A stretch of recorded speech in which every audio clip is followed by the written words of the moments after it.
بعنوان وطن العمالقة، كتبت في 23 شهر 3 2015. أقول فيها: ماذا أحدث واللغات تخونني، وبأي حبر ترتوي أقلامي. لغتي قواميس الصروف، وقصتي سير الحروب وحصرها أرقامي. وبأي حرف أستهل عبارتي، وبأي مفردة أصيغ ختامي. هل أنسخ الأحزان من مهج الورى، أم أقتبس من نبضها إلهامي. لو يجدي التعبير بالوجع الذي فطر القلوب لأرتجلت سهامي.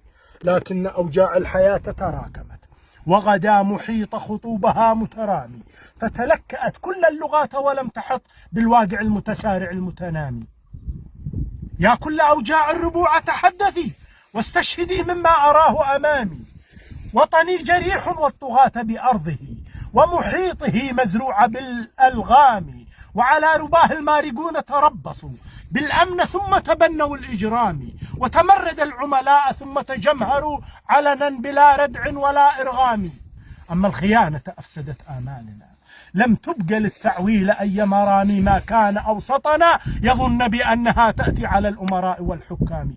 والويل كل الويل للجيش الذي خان الديار، وهل يخون الحامي. حتى تكالبت الغزاة وأفلست زمر الفساد وصبية الإعلام. فترى الطغاة كأنهم في زلة، وكأن رب الجيش ابن حرامي. من غير لا حول يحول وقوة تدفع عن المظلوم والظلام.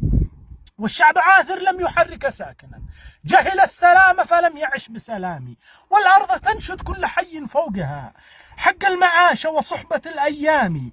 ماذا أحدث والحوادث ترتدي في كل يوم حلة ومقام.